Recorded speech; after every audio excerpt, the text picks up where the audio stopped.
Hello, everyone. T-Man978 reviewing Transformers Generations Combiner Wars Protect-A-Bot Groove. This is going to be a little bit different. I'm going to try to review him straight out. And this should all be 60 frames per second, so it should look excellent once I start moving him and whatnot, depending on your phone or computer or TV. But anywho, let's get this show started. Here he is. Let's take a close-up look on his face, which is a bit odd to me. Now, looking at the box art, I can see that the silver right there, those are his eyes, and the silver in the middle, that's his nose.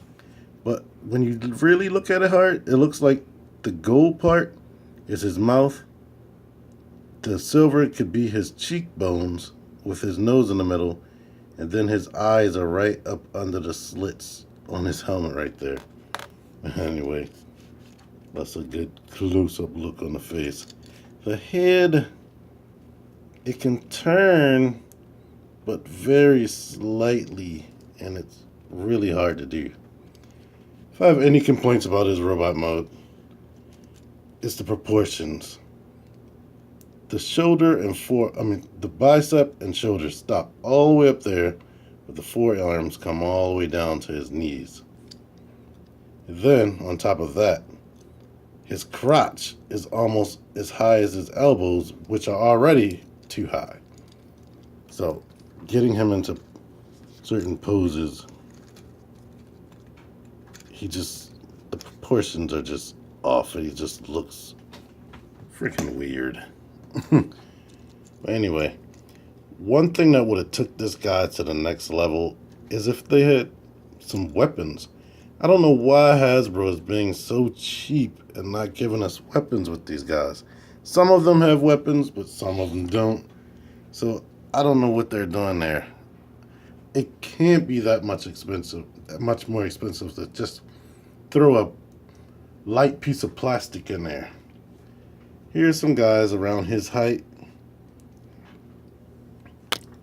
This is a Transformers Cybertron figure, and this is Transformers Energon RC. Now, I paid they're about 9-10 years exactly old, and they were about $5.99, $4.99, $5.99 when I bought them.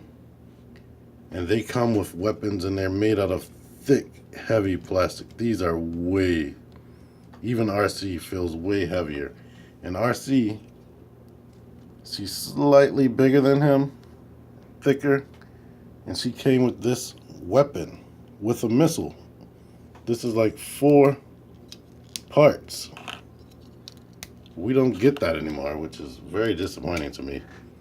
Like, if he had some guns to hold, he would just look a lot better, even if they are like transparent pink. Just anything. Anywho, let's get him in his motorcycle mode. First thing you want to do is lift that up, come around here, open that. You could wait, but fold these feet up, connect everything together, and this is a little bit tough. Focus.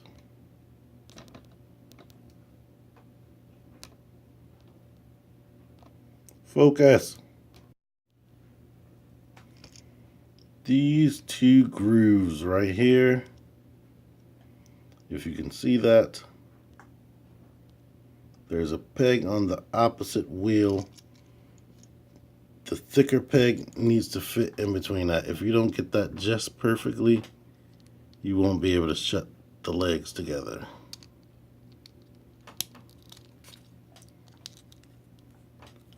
Then you can go ahead and lift the crotch forward, leaving that empty gap right there. Bend the elbows and try to get the arms into that gap while pressing the shoulder part forward. And now he is a motorcycle, like a cop cycle. But he looks good. And as you can see, they molded in areas for him to have guns. He even has a peg over here that I don't even think this does anything when you connect him to, what's his name? Defensor. So, I'm pretty sure when they release the Japanese version, if they do, he's probably going to have guns over there. And here's what they'll probably look like. Since these can peg in right here. Come on. Here's an example of him with some weapons. Without these weapons, he can roll really well. Oh no, he came unpegged. Yeah, as I was saying, he rolls fairly well.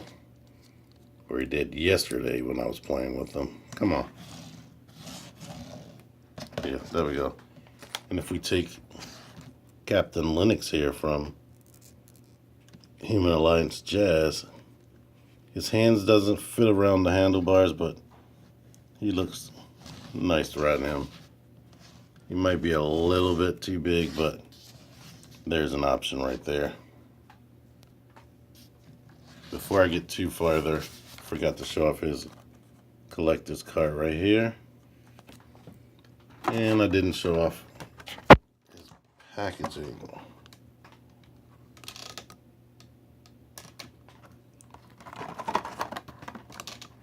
His multilingual bio, if you want to pause that and read that. Oh, I wanted to not edit, but looks like I'm going to have to do that. To get him into his chest plate mode, you want to act like you're transforming him back. Put the hands like this. Go ahead, take the legs, separate them. Keep everything else like it is, but bend the legs out like this. And this little tab on his arm fits into this little slot on his leg. Same thing over here. Fits into the leg. These lights are burning the heck out of me. You don't hear the hum of the air conditioning because I turned that off. But anywho, here he is in his chest mode, chest plate mode. I don't have any other Protect-A-Bots, unfortunately. But there's that. But he's alright. I would kind of like him a little bit better if he had weapons, but he's just alright. The proportions really kill it for me because they're so off and so weird.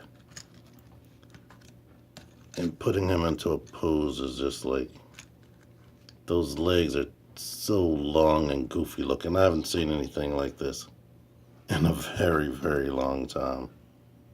But anyway, if you like this review, give me a like, subscribe, share, comment. T-Man978, out of here.